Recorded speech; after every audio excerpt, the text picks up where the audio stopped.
Welcome to my channel power of sculpting. तो friends, कैसे हैं आप लोग और कैसा रहा आज का ट्रेडिंग सेशन? डेफिनेटली बहुत अच्छा रहा होगा। आज तो मार्केट में रिकॉर्ड तोड़ एक तरह से गिरावट देखने को मिली। पिछले 2 से 3 इलेक्शंस के रिजल्ट इस तरह से देखे हैं, लेकिन आज जो इस तरह से एक तरफा गिरावट देखने को मिली, ये इतने सर्किट लगे ऐसे तो कोरोना काल में भी नहीं लगे थे। काफ़ी 4 से 5 हज़ार पॉइंट नीचे की तरफ चला गया निफ्टी और इंडेक्स सेंसेक्स। तो इस तरह से आज का एक तरफा मूवमेंट रहा पूरी तरह से डाउन साइड।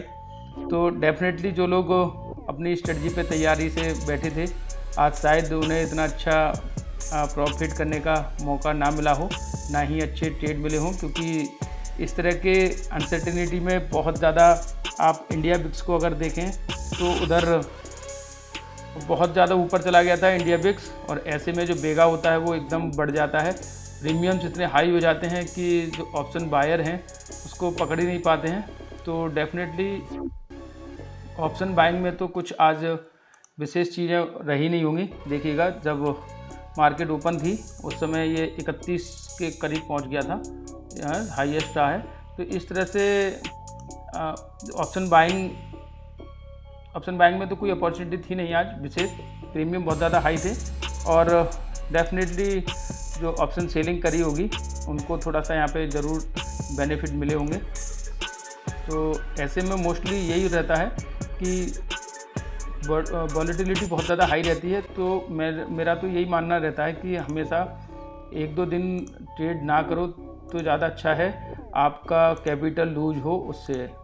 क्योंकि होता क्या है कि जो मोस्ट प्रोबेबिलिटी ये रहती है कि जो ऑप्शन बायर होते हैं उनके पास ऑलरेडी पहले से ही बहुत कम कैपिटल से शुरुआत कर रहे होते हैं, कम कैपिटल होती है। उसमें भी अगर ऐसी वॉलेटिलिटी में उनका जो वो है कैपिटल है पूरी तरह से वाइप आउट हो जाए, उससे अच्छा कि ट्रेड ना करें। लेकिन कुछ लोगों में ऐसा होता है कीड़ा कि डेफिनेटली उन्हें कुछ ना कुछ ट्रेड करना ही करना है। ऐसे मार्केट करेक्शन में सबसे अच्छा रहता है कि आपका जो पसंदीदा कोई स्टॉक है तो उसको आप ट्रेड करें।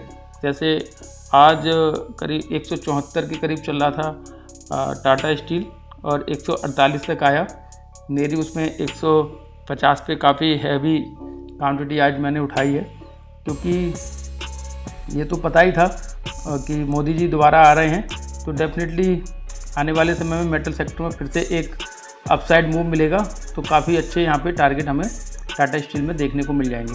तो ये जो डिप मिली आज, इसका एक हमने यहाँ पे अपॉर्चुनिटी की तरह फ़ायदा उठाया और कुछ क्वांटिटी ऐड की। तो इस तरह की चीज़ें आप कर रहे हो, डेफिनेटली आपको आने वाले समय में अच्छा उसका बेनिफिट मिलेगा। लेकिन आप सोचो कि इस साइड एक तरफा मूव डाउन साइड जा रहा है और अब हम पुट लेके चले जाएँ या कॉल लेके चले जाएँ, कल ओवरनाइट हमारे पैसे 4 गुने 5 गुने हो जाएंगे, तो थोड़ा सा रिस्की रहता है। तो सिंपल सा उसको थोड़ा सा अवॉइड करें। और बैंक निफ्टी का ये वनडे टाइम फ्रेम पे चार्ट है और आप देख ही पा रहे हैं 49,000 की जो हमारी सपोर्ट थी, रेजिस्टेंस थी, वहाँ से ऊपर चल रहा था, लेकिन सपोर्ट को आप सब कुछ ब्रेक किया और यहाँ पे 46,200 की एक बहुत पहले से मैंने ये लगा रखी थी। आप अगर पिछली वीडियो में देखेंगे तो वहाँ पे भी देख पाएंगे। ये 46,900 की यहाँ पे एक सपोर्ट थी, मार्केट ने वहीं पे सपोर्ट लिया है। अगर इसको कल के दिन में अगर हम एनालिसिस करें कि कहाँ पे ट्रेड लेना है, तो डेफिनेटली ओवरनाइट कोई और ब्रेकिंग न्यूज़ नहीं आती है। तो सबसे पहले तो हमें ये देखना है कि मार्केट कम से कम यहाँ ओपन हो और इसके ऊपर ओपन होने के बाद थोड़ा सा अपसाइड जाए, और 49,000 के ऊपर जब तक ना निकले हम कोई भी कॉल में ट्रेड लेने के उसमें नहीं रहेंगे। क्योंकि हो सकता है कि एक अपसाइड मूव मिले और फिर प्रॉफिट बुकिंग के चलते ये लेवल्स भी 47,000 के ब्रेक हो जाएं। तो डेफिनेटली इस चीज़ का ध्यान रखना है। कल के दिन में बस इतना ही बताऊंगा मैं कि आप 49,000 के ऊपर जाए तभी आप कॉल में ट्रेड करें, और प्रीमियम्स जो हैं थोड़े से लो हो जाएं तो ज़्यादा अच्छा रहेगा।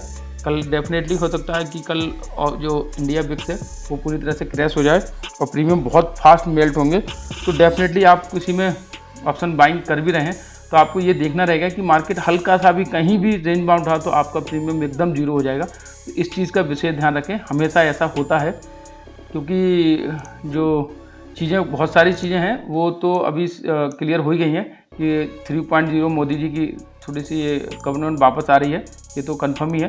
तो उसमें होगा क्या कि कल के दिन में बेगा एकदम से स्क्यूज करेगा और डेफिनेटली प्रीमियम बहुत तेज़ी से मेल्ट होंगे, तो उसमें थोड़ा देर के लिए भी आप फंसोगे तो टाइम लगेगा और के कारण बहुत फास्ट आपका प्रीमियम मेल्ट हो जाएगा। तो सबसे पहले तो आपको जब तक डायरेक्शनल ट्रेड ना मिले आप उसमें एंट्री ना करें, और इन लेवलों का विशेष ध्यान रखें। 49,000 के ऊपर निकले तभी कॉल में ट्रेड करेंगे, और डेफिनेटली अगर 47,000 से नीचे जाता है तो फिर अच्छा खासा हमें एक नीचे की तरफ मूवमेंट देखने को मिलेगा। लेकिन मोस्ट प्रोबेबिलिटी ये है कि थोड़ा सा अब मार्केट अपसाइड रहेगा। अगर पीछे का डाटा उठाएं अब से 2-3 इलेक्शंस का, तो उसमें यही रहता है कि अगले 2-3 दिन में मार्केट में एक रिकवरी आएगी, तो उस चीज़ का बेनिफिट उठाना है हमें। और कल के दिन थोड़ा सा मार्केट ओपन होने के बाद, सस्टेन होने के बाद ही ट्रेड करें, और कल हम लोग लाइव करेंगे, उसमें ज़रूर पार्टिसिपेट करें। डेफिनेटली आपको कुछ ना कुछ वहाँ से डायरेक्शन मिलेगा।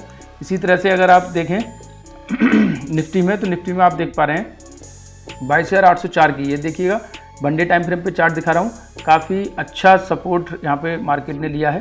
देखिएगा यहाँ पे सपोर्ट लिया था, फिर यहाँ लिया था, उसके बाद ये लिया था, और फिर ये, और आज भी यहीं पे क्लोजिंग हुई है। तो डेफिनेटली 21,800 का जो लेवल है, इसको ब्रीच करके नीचे ओपन होता है तो डेफिनेटली हमें फिर कुछ डाउन साइड के ट्रेड की तैयारी करना है। और अपसाइड जब तक ऊपर नहीं निकलता है 22,200 से, तब तक हम 22,000 मान लो, 22,000 से ऊपर नहीं निकलता है तब तक हम कोई भी कॉल में ट्रेड करने का प्लान नहीं रखेंगे। तो सिंपल सा यही स्ट्रेटजी रहेगी। कल थोड़ा सा ओपन होने के बाद सस्टेन होने दें मार्केट को, उसके बाद ही ट्रेड करें। तो आज के दिन में मोस्ट प्रोबेबिलिटी यही रही होगी कि आपने अच्छा निकाला होगा ट्रेड। कोई अगर ट्रेड ना किया होगा तो ज़्यादा अच्छा है, वरना कैपिटल ज़्यादातर चांस रहता है लूज होने का। और आप देखिएगा FII, ठीक है, ये सब क्या हुआ है, मैंने आपको बहुत पहले ही बताया था कि 3 लाख कॉन्ट्रैक्ट की शॉर्ट करके शॉर्ट की रखी है इन्होंने, FII ने, और शॉर्ट करने के बाद आज पूरी तरह से 7,805 करोड़ का ये रिकवरी, मतलब जो आप समझ पा रहे हैं कि जो शॉर्ट किया है उस पोजीशन को काटने के लिए बाई किया है, वो सब चीज़ आपको यहाँ पे देख पा रहे हैं। तो इस तरह से चीज़ें आपको पहले से थोड़ा सा अंदाज़ा हो गया था कि मार्केट में क्या होने वाला है, उसी के हिसाब से आपने ट्रेड किया होगा, तो डेफिनेटली अच्छा ही रहा होगा दिन। और कल मिलते हैं, आपको लाइव करेंगे, पार्टिसिपेट जरूर करें, और चैनल को मेरे लाइक से सब्सक्राइब करें। Thank you.